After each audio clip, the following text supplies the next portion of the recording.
Meus cumprimentos ao presidente, que preside a sessão nesse momento, deputado Enivaldo dos Anjos, aos deputados que ainda estão no plenário, deputado Padre Honório, deputado Dr. Hércules, deputada Luzia.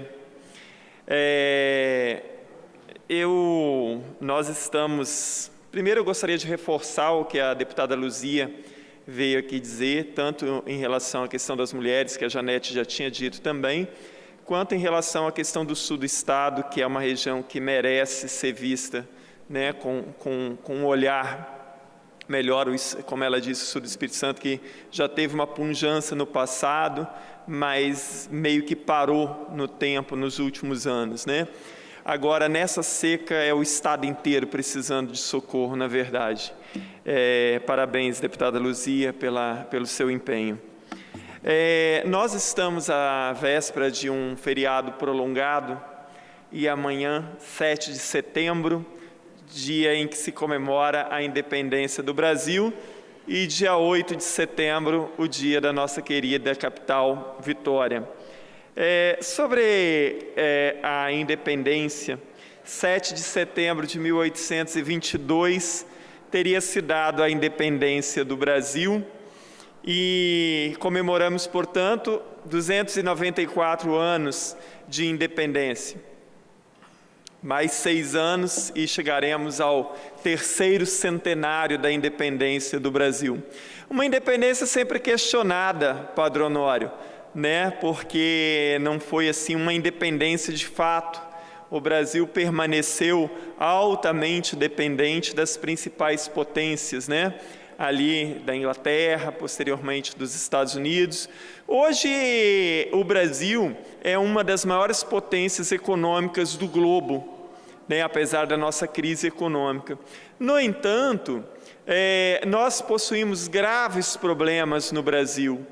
Nós possuímos problemas tão graves, né, como, por exemplo, o saneamento básico, em que mais da metade da população ainda não a possui. Nós temos ainda aproximadamente 13 milhões de analfabetos absolutos no país, sem contar os analfabetos funcionais, que talvez beire aí um número de 30, 40 milhões ou mais. Nós temos problemas gravíssimos relacionados à corrupção, vivemos hoje uma crise muito grande que mescla ali a crise política com a crise moral, com a crise ética, a crise econômica. E talvez isso... nós não deveríamos desanimar em relação ao futuro do país, porque quando a gente olha também essas nações que hoje são exemplos de democracia, como, né, os europeus, por exemplo, o Canadá, esses países também no passado passaram por situações complicadas, talvez não tanto quanto a nossa, mas passaram e nós não podemos desanimar. Um problema talvez seja a herança colonial que se perpetuou no Brasil.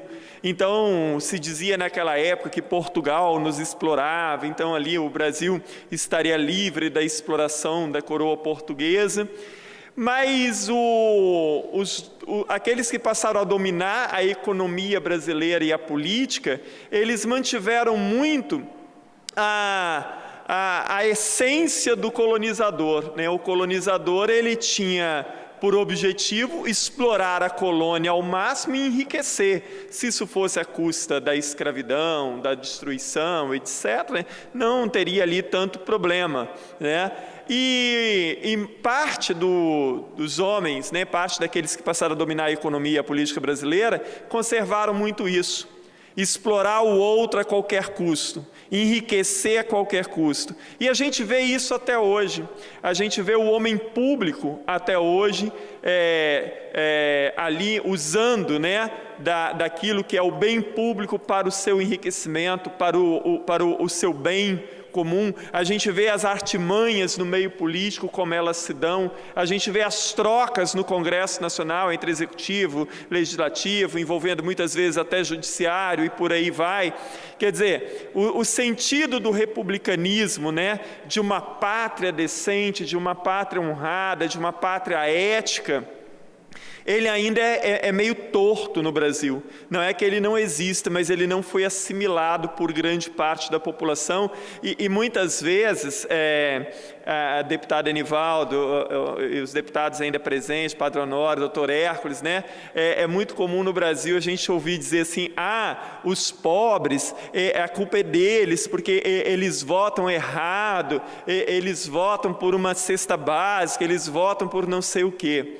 Na verdade, no Brasil ainda, não são só os pobres que votam errado, talvez esses ainda votam, muitas vezes até mais certo.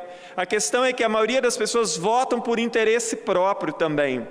O Norberto Bobbio, num livro chamado O Futuro da Democracia, ele diz lá sobre as promessas não cumpridas pela democracia.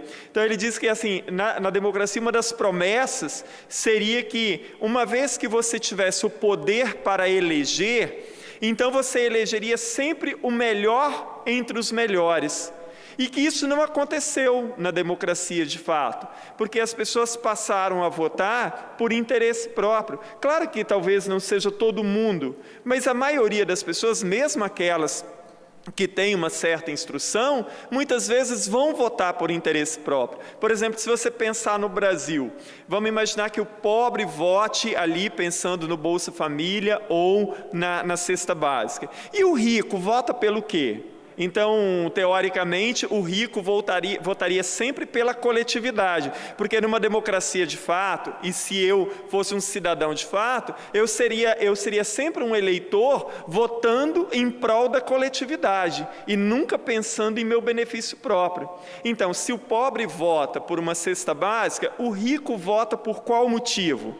O rico, então, vota sempre escolhendo seus candidatos, que são aqueles que estão mais coadunados com os interesses da sociedade?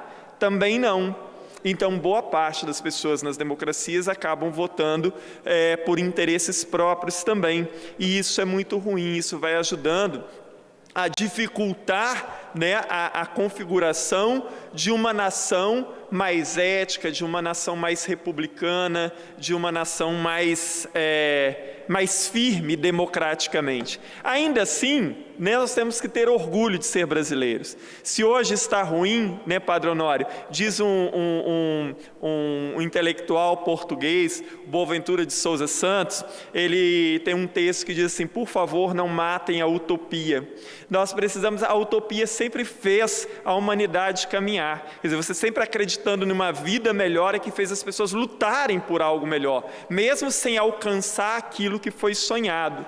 Então nós temos que continuar acreditando, né, tendo uma certa utopia para continuar batalhando por uma nação mais justa, mais decente, um Brasil para todos, efetivamente. E gostaria ainda de aproveitar para parabenizar a querida cidade de Vitória. Todo mundo sabe que eu sou originário lá de Santa Maria de Jetibá, mas Vitória foi a cidade que me acolheu, né? É uma cidade que, de certa forma, me adotou. Então, é uma capital maravilhosa. Vitória, que é uma das cidades mais antigas do Brasil, completa agora 465 anos. É uma cidade que tem vários problemas, mas é uma cidade boa de se viver. Problemas temos em todas as cidades brasileiras, e aí aquilo que eu dizia antes, né? Todos nós, como cidadãos, temos que lutar por uma cidade melhor. Então eu gostaria de parabenizar a cidade de Vitória, aos seus moradores e a todo o Espírito Santo, porque Vitória é a capital de todo o estado, né? Então Vitória, de certa forma, é a cidade de todo mundo, não é a cidade só de quem vive aqui, mas é a cidade de todo capixaba. Então parabéns, Vitória, parabéns ao povo capixaba, parabéns ao cidadão, né, que vive em Vitória. E agora que se aproxima a eleição, nós aqui de Vitória, assim como dos outros municípios, vamos pensar bem em quem nós vamos escolher para cuidar da nossa cidade, isso tanto para a Câmara Municipal quanto para o cargo de prefeito. Gostaria de desejar a todos também bons feriados, né, no dia 7 e no dia 8, no caso de Vitória, né, dia 8 é feriado também. Muito obrigado, presidente.